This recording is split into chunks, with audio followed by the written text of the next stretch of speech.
ഭൂമിയിലെ അമ്മയ്ക്ക് പിറന്ന ദൈവപുത്രൻ നമ്മുടെ തമ്പുരാൻ. ഈ നാടിനെ പത്തി വിരിച്ച് കാക്കാനാണോ അതോ കൊത്തി അറിഞ്ഞ് തിന്നാനാണോ അവന്റെ ഉദ്ദേശം? അവനൊരു സൂപ്പർ ഹീറോ ആണോ അതോ ഒരു സൂപ്പർ വില്ലനാണോ? സൂപ്പർ വില്ലനും ഒരിക്കലുമല്ല. അവൻ നമ്മുടെ മുമ്പിലെ വെളിച്ചമായിരിക്കും. ഒരു നാട് അവന്റെ മുന്നിൽ കൈകൂപ്പി നിൽക്കും. ഓന്തിന്റെ തലയുള്ള ആ ഏലിയന്റെ വയറ്റിലായി അവൻ അവന്റെ സ്വർണ്ണക്കത്തി കുത്തിയിറക്കി. ശേഷം അതിന്റെ ചെവിയിലായി അവസാനമായി അവൻ ഇങ്ങനെ പറഞ്ഞു: ഇതെന്റെ കടമയാണ്. ഈ നഗരത്തെ രക്ഷിക്കാൻ പ്രപഞ്ചം എനിക്ക് തന്ന കരാറാണിത്. വടക്കൻ കാറ്റ് വീശിയടിക്കുന്നതിന്റെ കൂടെ അവന്റെ ശബ്ദം അവിടെ ആകെ പ്രതിധ്വനിച്ചു. മരിക്കുന്നതിന് മുമ്പ് നീ എന്റെ പേര് കേട്ടോളൂ. ഞാൻ ലിയോ, വടക്കൊരിടത്ത് ഭൂമി എന്ന ഗ്രഹത്തിൽ പിറന്ന ദൈവപുത്രൻ. ആ ദൈവത്തിന്റെ പേര് അമ്മ. കാവലായും കണ്ണായും ഞാൻ ഉള്ളിടത്തോളം ഒരു ഏലിയന്റെ മോനും ഈ മണ്ണോ പെണ്ണോ പൊരുളോ ഇരുളോ തൊടാൻ ഞാൻ സമ്മതിക്കില്ല. ഭൂമിയിലെ അമ്മയ്ക്ക് പിറന്ന ദൈവപുത്രൻ നമ്മുടെ തമ്പുരാൻ. റൈഡൻ നഗരത്തിന്റെ വിജനതയിൽ ഒരിടത്ത് ഒരു ചുവന്ന കൊടി പാറിപ്പറന്നു. അതിൽ കറുത്ത സൂര്യന്റെ ചിത്രമുണ്ടായിരുന്നു. അതേസമയം ആകാശത്ത് സൂര്യൻ ജ്വലിച്ചു നിന്നു. എന്നെങ്കിലും നമ്മുടെ മണ്ണിലേക്ക് അതിന്റെ ഉടയവൻ വരുമെന്ന് കരുതിയാവണം നമ്മുടെ പൂർവികർ ഒരു സൂര്യചിത്രം ആ കൊടിയിൽ വരച്ചു ചേർത്തത്. അത് അവനെ തന്നെ ഉദ്ദേശിച്ചാണ്. ആകാശത്തിൽ ജ്വലിക്കുന്ന സൂര്യനെ സാക്ഷി നിർത്തി പാറിപ്പറക്കുന്ന കൊടിയുടെ മുന്നിലേക്ക് അവൻ വന്നു നിന്നു. തന്റെ സ്വർണ്ണവാൾ അവൻ ആ മണ്ണിൽ കുത്തി നിർത്തി. നഗരമേ ഉറങ്ങിക്കോളൂ, ഉടയോ നൂറ് കയറുന്നുണ്ട്. ഇനിയെല്ലാം ഞാൻ നോക്കിക്കോളാം. എന്നാൽ ആ നഗരത്തിന്റെ മനസ്സ് അവനെ സ്വീകരിക്കാൻ മാത്രം വളർന്നിട്ടുണ്ടായിരുന്നില്ല. ഓ മൈ ഗോഡ്, ഈ സത്യം എല്ലാവരെയും ഞെട്ടിക്കും. നമ്മുടെ കൂട്ടത്തിൽ ഒരാൾ സൂപ്പർ ഹീറോ ആണ്. അത്ഭുതകരമായ പവേഴ്സ് അവനുണ്ട്. പക്ഷേ എനിക്ക് പോലും അതാരാണ് എന്ന് മാത്രം കണ്ടെത്താൻ കഴിഞ്ഞിട്ടില്ല എന്നതാണ്. എന്നാലും സൂപ്പർ പവർ ഉള്ള ഒരാളോ, അതും നമ്മുടെ കൂടെ? അതെ, വെറും സാധാരണക്കാരനായി നമ്മുടെ കൂടെ ഉണ്ടാവൻ. പാവത്തെ പോലെ കൈകൂപ്പി നിൽക്കുന്നവൻ. പക്ഷേ ഒരു പവർ ഹൗസ് ആണെന്ന കാര്യം ഇവിടെ ആരും അറിയുന്നില്ലല്ലോ. അവന് കാറ്റിന്റെ വേഗതയായിരുന്നു, ഇടിമിന്നലിന്റെ മുഴക്കമായിരുന്നു, ഇരുട്ടിന്റെ വന്യതയായിരുന്നു, സൂര്യന്റെ തിളക്കമായിരുന്നു. റൈഡൻ സിറ്റി മുഴുവൻ അറിയിപ്പ് കൊടുത്താലോ? വേണ്ട, അവൻ നമ്മുടെ കൂട്ടത്തിൽ തന്നെ ഉണ്ട് എന്ന് മനസ്സിലാക്കിയതായി ഒരിക്കലും അവൻ അറിയരുത്. അത് ചിലപ്പോ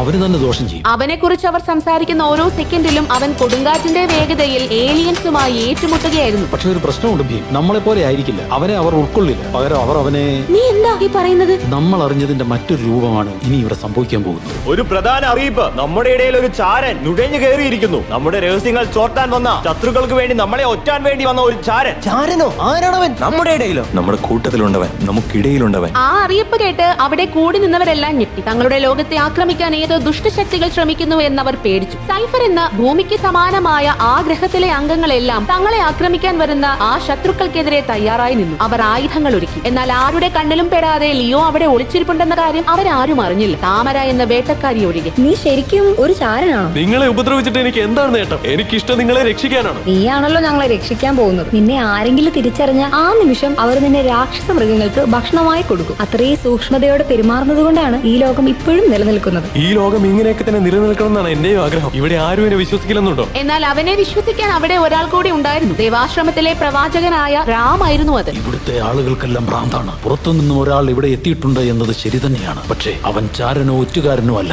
രക്ഷകനാണ്. നമ്മളെ ആക്രമിക്കാൻ വരുന്ന രാക്ഷസ ശക്തികളിൽ നിന്നും നമ്മളെ രക്ഷിക്കാൻ വേണ്ടി ഈ പ്രപഞ്ചം നമുക്ക് അനുഗ്രഹിച്ചു തന്ന രക്ഷകൻ, നമ്മുടെ ദൈവം. അവനാണ് ഈ ലോകത്തെ രക്ഷിക്കാൻ പോകുന്നത്. അവന്റെ പേരിൽ തന്നെ അതുണ്ട്, ലിയോ, സിംഹക്കുട്ടി, ചിങ്ങരാശിയിൽ മാനത്തുതിച്ചുയർന്ന സൂര്യൻ. എന്നാൽ അപ്പോഴായിരുന്നു അവിടെ പുതിയൊരു പ്രശ്നം ഉടലെടുത്തത്. ആ നഗരം മുഴുവൻ വലിയൊരു അലർച്ച മുഴങ്ങിക്കേട്ടു. പട്ടാളക്കാർ മുഴുവൻ അവിടേക്ക് മാർച്ച് ചെയ്തു. അറിഞ്ഞോ, ഇവിടെ ഒരു രാക്ഷസ മൃഗം പ്രത്യക്ഷപ്പെട്ടിരിക്കുന്നു. ആ രാക്ഷസ മൃഗത്തെ വേട്ടയാടാൻ പട്ടാളക്കാർ എല്ലാവരും ഉടനെ ഇറങ്ങിത്തിരിക്കുകയാണ്. ഞാനും ആ കൂട്ടത്തിൽ പോകുന്നുണ്ട്. രാക്ഷസ മൃഗമോ? അതെ, അവിടേക്ക് വന്നാൽ എല്ലാവർക്കും ആപത്താണ്. ലിയോ, നീ നിന്റെ മുറിയിൽ പോയി സുരക്ഷിതനായിരിക്കും. ഞാനും മൃഗവേട്ടയ്ക്കായി പോവുകയാണ്. പ്ലാനറ്റ് സൈഫറിന്റെ തലസ്ഥാനമായിരുന്നു റൈഡൻ സിറ്റി. ലിയോ റൈഡനിൽ നിന്നും പുറത്തു കടക്കാനായി അവന് മുന്നിൽ കൂടി മാർച്ച് ചെയ്തു പോയ പട്ടാളക്കാരുടെ ഇടയിലേക്ക് കയറി. രാക്ഷസ മൃഗത്തിന്റെ ആക്രമണത്തിനിരയായ പട്ടാളക്കാരെ റൈഡനിലേക്ക് തിരികെ കൊണ്ടുവരുന്നത് അവൻ കണ്ടു. അമിതമായ രക്തസ്രാവം കാരണം അവരുടെ നില ഗുരുതരമായിരുന്നു. അങ്ങനെ അവിടേക്ക് കൊണ്ടുവന്ന പട്ടാളക്കാരിൽ ഒരാൾ വേട്ടയ്ക്ക് ഒരുങ്ങി നിൽക്കുന്ന പടയാളികളെ നോക്കി വിളിച്ചു പറഞ്ഞു: വേഗം പോകൂ, നമ്മുടെ ആളുകൾക്ക് നിങ്ങളുടെ സഹായം ആവശ്യമാണ്. രാക്ഷസ മൃഗം നമ്മുടെ സൈനികരെ ക്രൂരമായി ആക്രമിക്കുന്നു. സമയം കളയാതെ വേഗം ചെല്ല്. കുറച്ചു ദിവസങ്ങളായി കാട്ടിൽ ഒരു രാക്ഷസ മൃഗം അലഞ്ഞു തിരിയുന്നതായി റിപ്പോർട്ട് ചെയ്തിരുന്നു. കാട്ടിൽ പോകുന്ന മനുഷ്യരെ ആ ക്രൂര മൃഗം ഭയപ്പെടുത്തുകയും വേട്ടയാടി കഴിക്കുകയും ചെയ്തു പോന്നിരുന്നു. റൈഡൻ നഗരത്തിലെ മികച്ച പോരാളികൾ അടങ്ങുന്ന സൈന്യം എങ്ങനെയോ ആ രാക്ഷസ മൃഗത്തിന്റെ സ്ഥാനം കണ്ടെത്തി അതിനെ വേട്ടയാടാനായി വളഞ്ഞിരിക്കുകയാണ്. 3 പ്രധാന നേതാക്കൾ അടങ്ങിയ സൈന്യം 3 ദിശകളിൽ നിന്നായി ആ മൃഗത്തിനെ ആക്രമിക്കാനായി വളഞ്ഞു. 3 പേരും ചേർന്ന് ആ മൃഗത്തിനെ ആക്രമിച്ചാലും അവസാനം അതിനെ ആരാണോ കൊല്ലുന്നത് അവർക്ക് മാത്രമേ സെൽ പോയിന്റുകളും ആത്മശക്തിയും ലഭിക്കുകയുള്ളൂ. സൈഫർ ഗ്രഹത്തിലെ ഏറ്റവും മികച്ച പോരാളി ആരാണെന്ന് തെളിയിക്കുന്ന അളവുകോലായിരുന്നു സെൽ പോയിന്റുകളുടെയും ആത്മശക്തിയുടെയും അളവ്. അത് നേടാനും അത്ര എളുപ്പമായിരുന്നില്ല. സൈന്യം കാട്ടിലെ ഒരു ഗുഹയുടെ മുന്നിൽ രാക്ഷസ മൃഗത്തെ നേരിടാൻ തയ്യാറായി നിന്നു. അപ്പോൾ പേടിപ്പെടുത്തുന്ന രീതിയിൽ ഗുഹയുടെ ഉള്ളിൽ നിന്നും രാക്ഷസ മൃഗത്തിന്റെ പേടിപ്പെടുത്തുന്ന അലർച്ച കേട്ടു. മറുവശത്ത് ലിയോ പടയാളികളോടൊപ്പം കാട്ടിൽ കൂടി പോവുകയാണ്. ലിയോയ്ക്ക് പെട്ടെന്നൊരു ഉപായം തോന്നി. അവൻ സൈന്യത്തിൽ നിന്ന് മാറി കാട്ടിലെ മറ്റൊരു ഭാഗത്തേക്ക് പോയി.